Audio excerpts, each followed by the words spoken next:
노무사TV의 노무사 김승현입니다. 오늘 직장 내 괴롭힘 관련 좀 이슈 하나 다뤄볼까 해요. 회사의 조사, 그 다음에 조사의 내용이 적절한가? 예, 이 문제에 대해서 좀 다룰까 해요. 제가 방송에서도 누차 많이 말씀드렸지만 직장 내 괴롭힘의 1차 조사권자가 어쨌든 사용자입니다. 그게 좋든 싫든 법이 그러니까.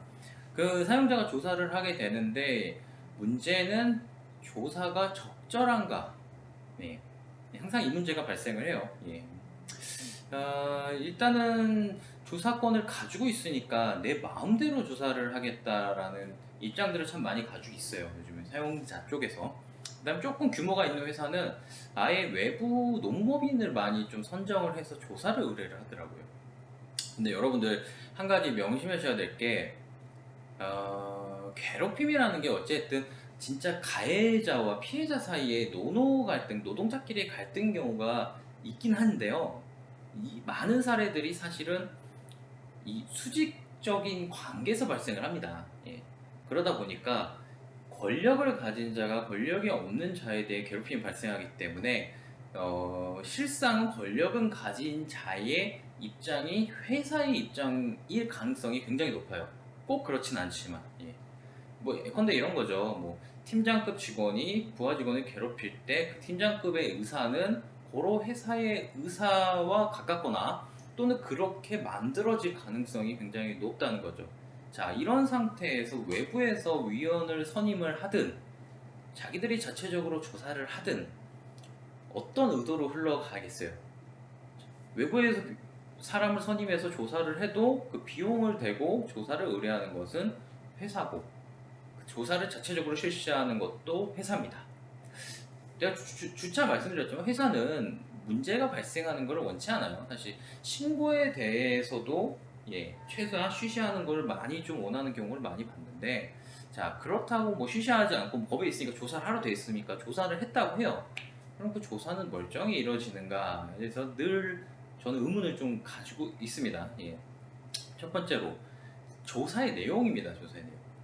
그러니까 우리가 흔히 이제 직장 내 괴롭힘이란 게 이슈가 뭐냐면요. 괴롭힘을 당한 사실과 업무상 적정한 필요성이라는 게 항상 둘이 싸워요. 이 쟁점은. 예. 근데 업무상 적정한 필요성을 강조하기 위해서 이 노동자를 깎아내리는 조사를 실시하는 경우가 굉장히 많아요. 예.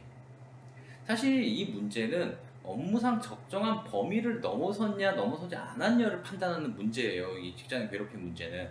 즉 이 사람이 업무 능력이 남들만큼 남들이 100을 하면 80, 90밖에 못하는 사람이라 할지라도 거기에 지도 지시를 하는 수준이 적정함을 넘어갔느냐를 이제 보는 거예요. 근데 엉뚱하게 뭘 조사를 하냐면 왜 너가 업무의 80에서 90%밖에 진행을 못했는가에 소명을 하라, 이런 내용으로 진행이 흘러간단 말이에요.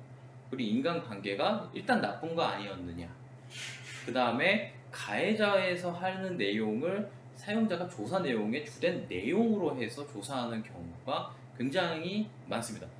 그러니까 실제로 신고인이 신고한 내용을 토대로 해서 조사를 하는 게 아니에요. 이게 되게 웃긴 건데요. 원래는 경찰이고 노동부고 조사 이렇게 안 해요. 근데 꼭 회사가 조사할 때만 이래요. 회사가. 그러니까 본래는 신고인의 신고 내용을 기반으로 해서 그 내용을 조사하는 게 맞습니다. 그 다음에 피신고인, 가해자 측이죠. 가해자의 주장을 조사를 하고 둘이 매칭점을 찾는 게 일반적인 조사의 방법인데, 꼭 회사에서 조사하는 그 외부 위원들이 들어왔다 하면은 아예 대놓고 신고인 조사를 먼저 하는데 신고인의 신고 내용을 조사하는 게 아니라 신고인의 하자가 있을 법한 내용을 조사하기 시작해요. 문제죠. 예. 자, 여러분 이런 직장의 괴롭힘 조사에 응하실 때는 제가 좀 팁을 몇 가지 좀 드리려 해요. 예. 문제 제기 하셔야죠. 적절하지 못한 질의 내용에 대해서는 질의의 의도를 물으시고 거기에 대해서 질의를 하지 답변하신 것이 적절하지 않다는 것을 표시할 필요가 있습니다. 예.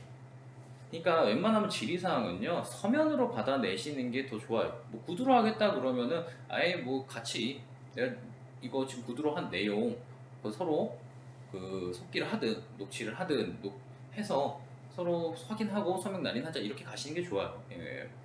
나중에 그래야 어디 외부로 가서든 조사 방법이 잘못됐고 조사 내용이 잘못됐고 의도된 그 조사라는 것을 좀 어필하기가 좀 더 쉽습니다.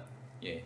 실제 이렇게까지밖에 할 수가 없는 것이 조사 질문 자체가 엉터리인 상황에서 거기 열심히 응답하셔봐야 그거 가지고 뭐 하냐면 이래서 괴롭힘이 아니다라는 논거를 쓸 준비를 하는 거예요. 일단은 칼자루는 회사가 가지고 있고 내가 그걸 어떻게 들여도 내 맘이다 이거예요. 근데 그때 네 맘대로 휘두르는 거는 어쩔 수 없다지만 잘 휘둘렀나를 평가하는 거는 외부에서 할 수 있단 말이에요. 그것이 뭐 법원이든 노동부든 외부의 노동위원회든 외부에서 할 수 있으니까 그때 명확한 기준을 하자점을 지적해서 남겨놔야 된단 말이에요. 예. 그리고 그걸 가지고 직장 괴롭힘이 아니다라고 평가하면 당연히 그 평가는 문제 있는 위법한 평가라는 결론에 도달하게끔 여러분들이 미리 준비하시는 거죠. 좀 추상적일 수도 있는데요. 적절하지 못한 질의사항에 대해서 열심히 응답하시기보다는 적절하지 못함을 지적을 하고 또 그 의도를 받아내시는 게 좋습니다. 그리고 그 기조는 자, 님들이 조사하는 것이 지금 적정한 업무 범위 이상을 넘어가는 행위가 적절한지를 조사하는 거지 내가 업무 일을 더하고 못하고를 조사하는 것은 아니지 않느냐. 예, 이렇게 말하는 거죠. 예, 그죠? 포인트는 이겁니다. 자, 직장의 괴롭힘 법은 뭐예요? 본래 소수자를 위한 법이에요. 예, 그 성희롱 방지법도 마찬가지예요. 근데 다수가 멀쩡히 괜찮다 그래서 소수자가 괜찮냐? 그건 아닙니다. 이 법에 모태하고 맞지 않아요. 예, 이런 기조를 가지시고 조사에 임하시는 것이 좋습니다. 오늘 이렇게 좀 말씀 전하고요. 예, 오늘 뭐 이 관련해서 궁금하신 일 있으시면 이게 네이버 카페 나가니까 거기서 질의 남겨주시고 좋아요, 구독.